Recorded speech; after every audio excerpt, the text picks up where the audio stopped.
Lundi 30 décembre, je vais profiter de cette journée, relax, de cette journée de vacances pour vous montrer comment faire un plan du jour. C'est la base, ça prend pas longtemps quand on a l'habitude, ça prend 10 minutes et ça vous balise votre journée, ça vous évite énormément de SL. Donc là, nous sommes sur le DAX, on va pouvoir le faire sur absolument tous les actifs. Comment faire un plan du jour? C'est parti, je suis Christine, bienvenue sur ma chaîne. Tout d'abord, la liquidité temporelle. Ce sont des niveaux notés à une certaine heure du jour ou de la semaine, selon que ce soit des niveaux hebdomadaires ou des niveaux journaliers. On a aussi des niveaux mensuels qui sont tracés au plus haut et au plus bas de la bougie mensuelle précédente. Pourquoi on va tracer ces niveaux? Parce que ça balise notre journée. Encore une fois, ça attire le prix et c'est sur des niveaux où nos reversals sont confirmés avec une confluence puissante, une confluence supplémentaire.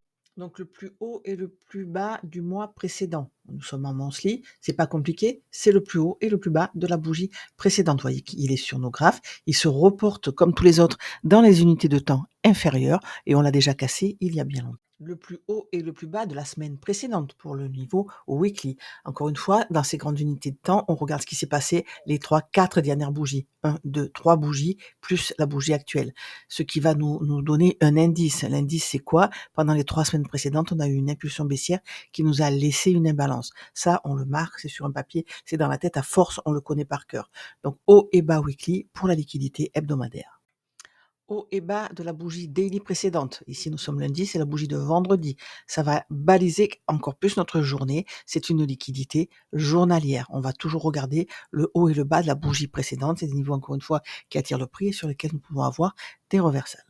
Le gap d'ouverture de début de semaine, c'est la différence entre la clôture de vendredi et l'ouverture de dimanche soir. Donc on trace ce gap. Lui, ça va être une liquidité hebdomadaire. Il va être valable 3 semaines. Il peut rester sur nos graphiques 3 semaines. On surveille évidemment le haut, le bas et le point médian, comme pour tous les gaps.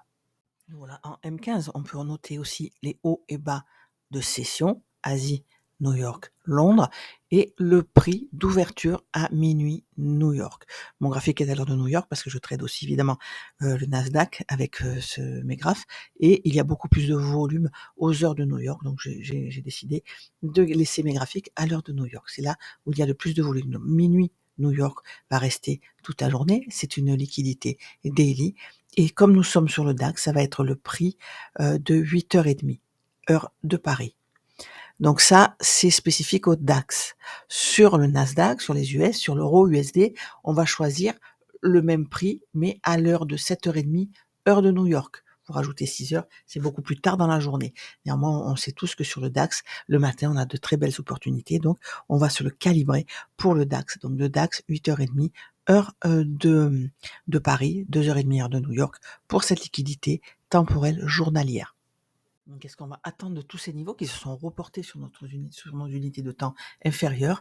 On va dire, voilà, nous, ce qu'on veut, c'est qu'on aille chercher un niveau, qu'on le balaye et que là-dessus, on ait une confirmation. Vous voyez que, par exemple, ici, le prix de 8h30, on a été le chercher, on n'a pas réussi à clôturer en dessous. On n'a pas validé non plus avec une impulsion haussière qui laisse une imbalance. C'est du M15.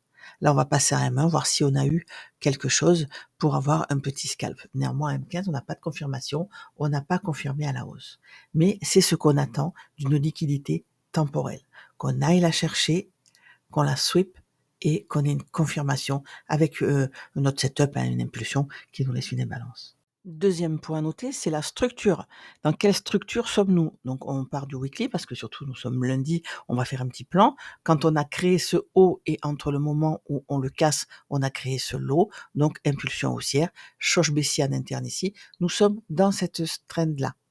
On a vu la semaine dernière que le prix est repassé en discount. Donc, qu'est-ce qu'on note dans la structure? Quel niveau a été atteint? Quel niveau a été cassé? Et si nous sommes en premium ou en discount? Structure H4, que nous dit-elle? On fait des bas de plus en plus bas, des hauts de plus en plus bas aussi, jusqu'à ce choc ici. On a une imbalance d'inversion. On a été chercher notre équilibrium. On n'a pas été plus bas, on a pourtant une imbalance weekly en dessous, ça c'est autre chose. Mais structurellement, dans quel trend sommes-nous? Mais on regarde où est le prix ici, la liquidité disponible au-dessus et en dessous. Nous n'avons pas de déséquilibre, le prix n'a pas pris notre weekly ici, notre liquidité HTF, on a un niveau qui nous attend au-dessus de nous et on a un niveau qui nous attend en dessous de nous. Donc là, à l'instant T, on sait juste qu'on est dans cette trend baissière ici et que là, c'est de la liquidité interne, que c'est mmh, en M15 que ça se passe. Pourquoi le M15? Parce que c'est la fractale du H4. On y reviendra plus tard sur les fractales et les unités de temps descendantes pour l'analyse. Néanmoins, structurellement, on a vu le weekly et on a vu que nous étions dans cette trend H4. Structure M15. Quelle est la liquidité au-dessus et en dessous de nous? Donc, au-dessus de nous, nous venons d'en créer une ici, parce qu'on a pris ce haut. En dessous de nous, nous avons créé celle-là. Structurellement, nous sommes dans cette trend-là, en M15. Vous voyez bien que c'est une toute petite partie de notre analyse weekly, du grand mouvement qui se prépare, lequel, on va le voir plus tard, avec des niveaux au-dessus de nous, des niveaux en dessous de nous. Donc, pour trader en scalping, il faut bien se situer en plus petite unité de temps que le weekly, que le daily, que le H4. Donc, que nous dit la structure? Elle nous dit, voilà, on a des hauts de plus en plus hauts et des bas de plus en plus bas pour le moment. Cette prise de liquidité immédiate avec cette impulsion nous a pas encore laissé notre setup. Je vous rappelle le setup, prise de liquidité immédiate, impulsion qui laisse une imbalance. Et on veut que ça se passe où? Sur une liquidité temporelle. Pour viser quoi? La liquidité au-dessus. C'est assez simple, mais c'est difficile à visualiser. Donc, en M15, nous sommes donc dans cette trend-là. Voilà, avec le discount et le premium. Regardez, le prêt a été chercher quoi? L'équilibrium. Qu'est-ce qu'on a de notre setup? Prise de liquidité immédiate. On n'a pas d'impulsion haussière qui nous laisse une imbalance. Qu'est-ce qu'on vient de faire? Prise de liquidité immédiate. On n'a pas confirmé. Il reste 7 minutes ici. 7 minutes 30 à la bougie M15, la bougie actuelle. On ne sait pas comment elle va se clôturer. On sait juste que le but de cette prise de liquidité a peut-être été juste d'aller chercher l'équilibrium et se reconnecter à notre market shift. Ça, c'est le point suivant, c'est la liquidité. Néanmoins, on est toujours dans la structure. Donc, structurellement parlant, on a ici une tentative de cassure qui n'a pas encore été validée. La bougie n'est pas clôturée et on n'a pas clôturé au-dessus. C'est de la manipulation. Le prix peut faire ce qu'il veut entre le haut et le bas qu'il vient de créer. Le haut qu'il vient de créer et le bas créé précédemment, pardon. Dans notre structure au-dessus, on est venu chercher l'équilibrium et le market shift. C'est un constat. Le plan du jour sert à faire des constats objectifs de où est le prix et de ce qu'on attend de lui. Troisième et dernier point, la liquidité. Attention, elle se compose de plusieurs choses, liquidité externe, liquidité interne. Nos niveaux clés vous font faire partie de ces liquidités internes et de ces liquidités externes. Donc les niveaux clés en weekly, on va avoir les imbalances. Quelle imbalance est la plus proche de nous? En weekly, c'est celle-ci. Je vous rappelle qu'une imbalance, c'est la déconnexion de la bougie 1 et 3 d'une série de 3 bougies. Le bas de la bougie numéro 1, la bougie numéro 2 qui est la bougie d'impulsion et le haut de la bougie numéro 3 parce que c'est une imbalance baissière. On est déconnecté, on crée un déséquilibre. Ce déséquilibre sera une liquidité interne. Pourquoi? Parce que en allant précipitamment chercher un niveau, on a laissé cette trend-là et on a laissé un déséquilibre. Le prix ne fait que deux choses, il retrace vers un déséquilibre ou il se précipite vers de la liquidité externe. Donc selon l'unité de temps, ce déséquilibre ici, ce niveau clé, peut être une liquidité interne ou externe. Je m'explique. Si on constate ce weekly, on a eu une violente impulsion baissière qui a été créée cette liquidité. En dessous de nous, nous avons une autre imbalance, celle-ci. Alors quand on a une imbalance comme ça, collée à un volume imbalance, j'agrandis les bougies, un volume imbalance, c'est carrément l'absence de corps entre deux bougies. Là, on est connecté que par des mèches, des fois c'est un gap, il n'y a rien du tout. Quand on a une imbalance collée à un volume imbalance, je l'inclus. Donc en dessous de nous, en discount de notre trend, on a ce niveau-là, faut pas l'oublier, ce qui veut dire que si on passe ici baissier avec cette impulsion, que va faire le prix? Il va aller chercher le déséquilibre, qui est là une liquidité interne, pour aller chercher la liquidité externe. nouvellement créée déjà, et cette imbalance. Pourquoi cette imbalance? Si on reprend de la hauteur et qu'on en weekly, parce que là, forcément, c'est la liquidité interne, si on reprend de la hauteur, cette impulsion haussière a créé une liquidité non manipulée au-dessus de nous, donc c'est une liquidité externe. Le cours peut très bien faire tout son cinéma là pour aller chercher quoi? La liquidité interne, le déséquilibre en discount.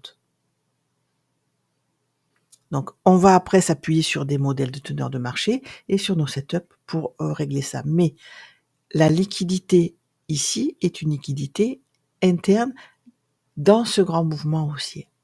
On peut considérer ça comme aller rapidement rééquilibrer le marché pour poursuivre ensuite la hausse vers la liquidité externe.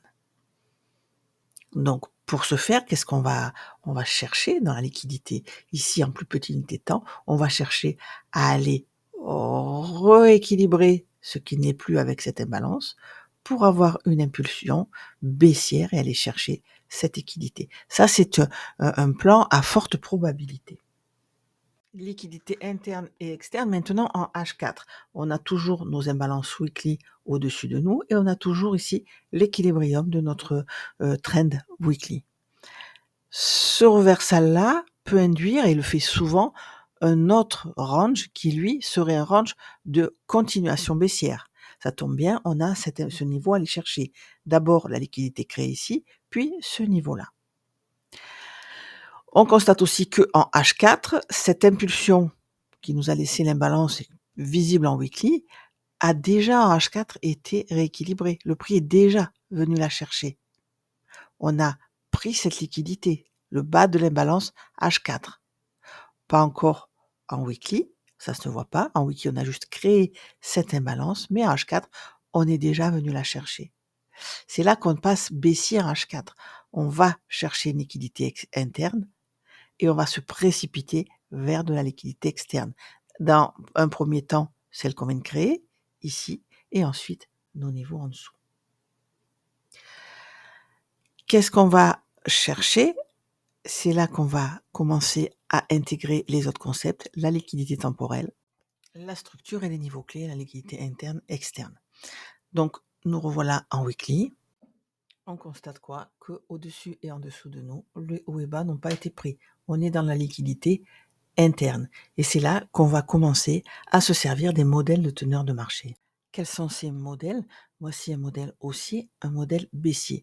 C'est-à-dire que quand on a ici un reversal sur un niveau HTF, on s'attend à ce que la suite ce soit un range de continuation. Personnellement, j'aime bien quand il y en a deux, vous savez, un grand comme ça, et en général on en a un petit. C'est juste un retracement, on va chercher souvent le bas du range précédent et on chute. Et pour nous amener où? Ces ranges ou ce range de continuation vers un autre niveau clé. C'est un peu ce que j'envisage ici. Impulsion baissière, j'envisage un range de continuation pour aller chercher un niveau en dessous ici. On peut très bien en avoir deux, comme je vous l'ai dit, casser ce bas, avoir ici juste un petit range qui va rechercher le bas et ensuite avoir le vrai mouvement. Très souvent, quand on le fait pas, quand on en a qu'un, le prix part sans moi et je le récupère à l'achat par la suite.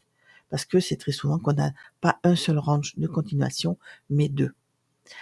À l'inverse, à la baisse, c'est pareil. On retrace à la hausse sur un niveau de liquidité interne, une imbalance H4 par exemple, et pour avoir le reversal et ensuite partir dans la tendance baissière avec des ranges de continuation. C'est là qu'on rajoute la notion de fractal, c'est-à-dire qu'une analyse en mensuel, on va chercher un modèle de teneur de marché journalier et on va chercher nos setups en 1 heure et 5 minutes pour rentrer. L'analyse qu'on fait ici, en weekly, va nous donner des niveaux H4, un modèle de teneur de marché H4, et on va chercher le même phénomène en M15 et en M1 pour rentrer. On veut que tout soit aligné. Ici, on a quoi comme alignement? Pas grand-chose, on est dans la liquidité interne. À la lumière de tout ce qu'on vient de voir, qu'est-ce que je vais attendre? Moi, je voudrais bien qu'on remonte chercher le bas de l'imbalance weekly pour le shorter. Est-ce qu'il peut partir sans moi? Bien sûr, et ça, on le voit en H4. On a vu qu'en H4, on avait déjà pris le bas de l'imbalance. Pour appuyer cette notion de fractal, H4 à gauche, sa fractale M15 à droite, on voit bien que cette trend-là n'est représentée que par 3 bougies à gauche et par tout ce mouvement sur la droite en M15. Quand on a pris notre liquidité temporelle ici, sans confirmer, on a eu une impulsion haussière. On n'a toujours pas l'essai d'imbalance à la hausse. Par contre, on est allé chercher le point médian. Je vous ai dit qu'on ferait une parenthèse sur les order blocks, nous y voilà. Qu'est-ce qu'on demande à un order block? D'être en premium si on est baissier et d'être en discount si on est haussier, d'être la dernière bougie haussière avant la baisse, quand on a cassé ce bas, on a créé ce haut, puis impulsion baissière, et de nous renvoyer dans un order block. C'est une imbalance, c'est tout ce qu'on lui demande. Dernière bougie haussière avant la baisse, premium discount, et qui nous renvoie dans une imbalance. Sauf que, regardez, on n'a pas d'imbalance en M15. Donc, la seule chose qu'il peut faire, c'est travailler dans sa fractale, on ira voir ce qui se passe en M1, et aller chercher, si ça se confirme, la liquidité en dessous. On n'a rien. On a notre liquidité temporelle ici de 8h30 qui peut attirer le prix, et la liquidité externe de notre trend ici, si nous cassons pour poursuivre à la baisse. C'est tout ce que nous demandons à un order block. De remplir ces caractéristiques et de nous envoyer sur une imbalance. Donc je l'ai marqué pour vous montrer ce que c'était. Néanmoins, ici, on n'a pas d'imbalance notable. Ce n'est qu'un niveau. Une fois qu'on a posé tout ça, on analyse le prix au fur et à mesure et on voit si on est sur des niveaux et si on a des setups qui nous permettent de rentrer en position. Cette imbalance H4 baissière ici, on a été la chercher en H4, dans son unité de temps, on a été la chercher avec la mèche ici, on n'a pas réussi à clôturer. On peut voir qu'il reste, si on le matérialise, ce déséquilibre ici. On n'a pas réussi à clôturer, on n'a aucun corps de bougie qui a clôturé au-dessus. Cette bougie-là n'a pas réussi à le faire, la bougie actuelle encore moins. Donc d'accord, l'impulsion baissière pour le moment, et d'ailleurs dans cette bougie-là ne pourra pas nous laisser d'imbalance, puisqu'on est déjà reconnecté à la mèche. Néanmoins, cette imbalance-là est toujours un déséquilibre à l'heure actuelle. On n'a pas, vous voyez, on a une mèche qui a été la chercher bien plus tard. Mais ce qu'on veut pour la fermer, nous, c'est qu'on veut un corps de bougie qui clôture au-dessus. Jusque-là, c'est la liquidité au-dessus qui fait foi. Nous sommes lundi matin, le prix de 10h heure de Paris était là, 4h heure de New York. Ce niveau jaune noté sur cette liquidité temporelle est la dernière que nous noterons. C'est une liquidité temporelle hebdomadaire, donc cette ligne jaune ici va jouer le rôle de liquidité temporelle hebdomadaire au même titre que notre gap d'ouverture de début de semaine. Il est valable toute la semaine. Les autres, 8h30 heure de Paris et minuit heure de New York, seront de la liquidité journalière, valable une seule journée, valable 24 heures. Celle-ci, c'est une liquidité hebdomadaire tracée lundi à 10h heure de Paris. Elle va être un peu différente sur New York. À quoi servent les kill zones? Ça nous sert à rentrer en position. C'est là que nos setups ont le plus de chances de se réaliser et d'avoir des confluences.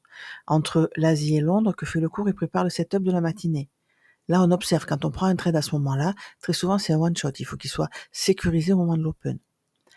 Regardez ce que fait pendant cette transition le prix, il remonte chercher le prix de minuit, qui se comporte comme quoi? Comme support résistance, on attire le prix, on a un reversal à ce moment-là, regardez en M1, prise de liquidité immédiate, choche à la baisse, qui nous laisse une imbalance. Pourquoi on a fait ça? Pour aller chercher l'Asian Low. Nous, c'est ce qu'on veut. Haut et bas de session, liquidité temporelle. Une fois qu'on a clôturé en dessous, on a les yeux sur le bas de New York. Et c'est là, regardez, qu'il a feinté, il n'a pas été le chercher. On a eu cette impulsion haussière, on a eu ce setup, mais on n'avait pas pris notre liquidité. Et vous le savez, quand c'est comme ça, moi, il part sans moi. Qu'est-ce que je fais au moment de l'open? Je suis là, la liquidité disponible au-dessus de moi et en dessous de moi. Moi, je veux qu'ils prennent les deux avant de choisir, avant d'avoir un vrai setup. Là, on a pris la liquidité temporelle en dessous, on n'a pas eu notre setup, je me dis, moi, je vais voir ce qu'il fait sur cette liquidité au-dessus. Et regardez, on va effectivement le chercher. Cette imbalance ici se comporte bien comme support et résistance. Voilà, je l'ai bien ajustée parce qu'elle était en M5 sans doute sur un autre écran.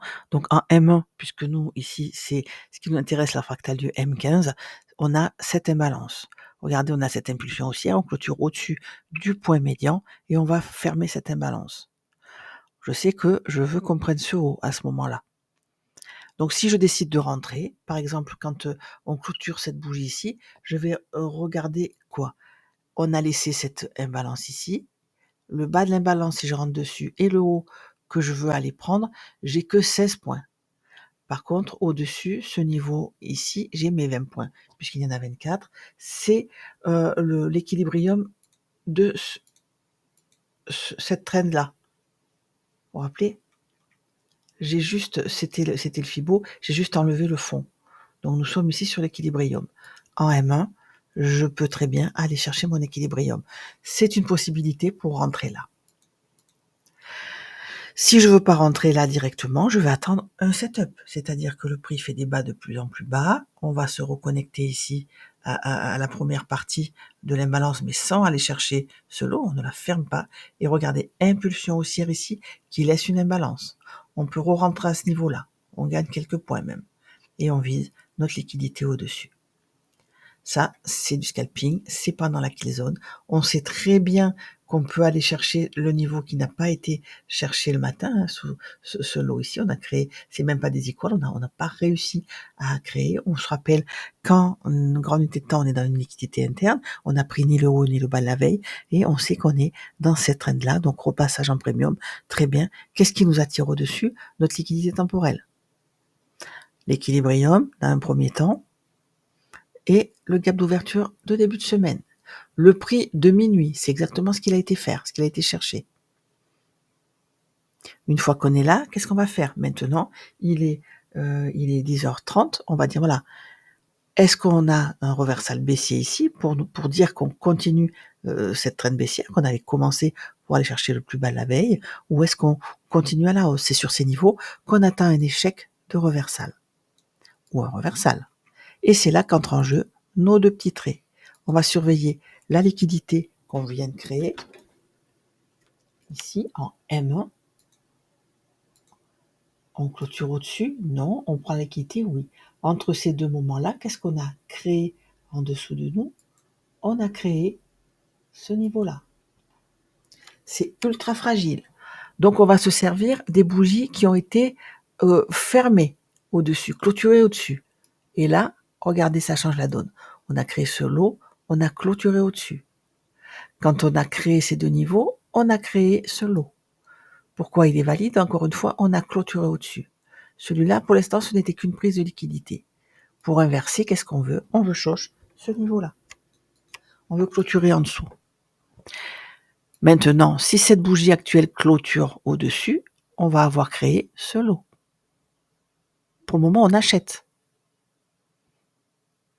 Pourquoi on achète? Parce qu'on n'a pas réussi à clôturer en dessous et on continue à prendre les hauts. Haut de plus en plus haut, mais bas de plus en plus haut aussi. Vous voyez où je veux en venir? Oui, on a été chercher le niveau. Oui, c'est un niveau de reversal, mais j'ai rien qui me dit de vendre, moi. Rien du tout. Au contraire, j'ai une impulsion haussière. Et regardez ce qu'elle a fait. Elle a clôturé au-dessus du haut précédent. Donc, entre ce niveau-là et le moment où on l'a cassé, on a créé quel lot? On a créé celui-là. D'accord? Là, on a un parfait exemple. On a clôturé sous notre lot. On a laissé une imbalance baissière? Non. On ne peut pas s'appuyer dessus. Nous, ce qu'on voudrait, c'est une impulsion baissière qui laisse une imbalance. Donc, on va avoir les yeux sur cette imbalance ici, la première disponible en dessous de nous. Vous voyez que quand on a pris le haut la première fois de l'imbalance, on a laissé ce gap-là, cette ouverture-là, entre ces deux bougies. Là. Donc, nous, ce qu'on veut, c'est aller chercher ce lot et clôturer sous le point médian de cette imbalance pour valider l'idée de retracement, de reversal. Pour le moment, c'est un retracement. Cette impulsion baissière n'a servi qu'une chose, à aller chercher ici le discount. On ne voit pas clairement d'order bloc haussier, mais on va le chercher. Voilà. Donc maintenant, cette bougie-là, où va-t-elle clôturer? On prend le bas précédent, on n'a aucune imbalance, c'est de la manipulation, on n'a rien ici. Nous, ce qu'on veut, c'est voir le prix qui se clôture en dessous, qui nous laisse une imbalance et qui nous disent la suite des événements. On n'a qu'à attendre et c'est exactement ce qu'on va faire. Donc je vais laisser tourner la vidéo et je la passerai en accéléré. Voilà, donc on a fermé cette imbalance à la baisse. On va voir si on se reconnecte au market shift au-dessus ou si on crée une imbalance, on se reconnecte. Donc imbalance en dessous. Qu'est-ce qu'on vise maintenant? Maintenant qu'on a fermé cette imbalance, on va voir le discount de notre trend en M1. Le niveau en dessous de nous, on a notre niveau jaune, la liquidité hebdomadaire de 10 heures qui peut être un niveau à atteindre. Donc c'est sur ce niveau à la baisse que nous comptons. Ça va nous permettre quoi, hein? Soit de vendre, soit, encore une fois, d'atteindre ce niveau jaune pour voir si on peut le racheter et poursuivre la hausse. On arrive à la fin de cette vidéo. Notez aussi évidemment le calendrier économique. Ici, sur TradingView, vous l'avez disponible en bas à droite. On voit que tout est fermé cette semaine, hein. Nous avons le PMI en fin de semaine. On verra ça évidemment plus tard. C'est le moment où il y a de la forte volatilité et c'est des moments où on laisse partir le prix. Un petit peu comme on a fait à l'Open ici. On veut casser le haut et le bas avant de prendre une décision. Ici, c'était une décision haussière contre toute attente puisqu'on n'avait pas pris le niveau attendu, hein. Et ce sont des moments de trading qui nous permet de rentrer en position. Vous comprenez maintenant que vous savez lire le prix pratiquement bougie par bougie, que chaque événement induit des conséquences tradables ou pas, si vous avez assez d'amplitude pour rentrer en position pendant vos kill zones. D'attendre les niveaux à sweep, le niveau de liquidité temporelle. Quand on a eu notre inversion M1 ici, regardez ce qu'on a été chercher, ce niveau-là. Une fois qu'on a eu cette inversion-là, qu'est-ce qu'on a été chercher? La liquidité disponible au-dessus de nous. Est-ce qu'on a clôturé au-dessus de nous? Non. Retracement encore une fois. Attention, nous sommes en discount, nous n'avons pas réussi à clôturer au-dessus de notre gap d'ouverture de début de semaine et nous avons des niveaux disponibles en dessous. Pourquoi on scalpe? Parce qu'on sait tout ça et qu'on sait qu'on peut faire beaucoup d'allers-retours avant d'aller chercher les niveaux HTF. C'est pour ça qu'il ne faut pas trop en demander à vos trades. Il faut prendre des partiels, mais maintenant, vous savez les niveaux d'entrée et vous avez assez de libre arbitre pour savoir si c'est rentable ou pas. Je vous donne rendez-vous sur le Discord. Je vous souhaite de bonnes fêtes de fin d'année et à très vite.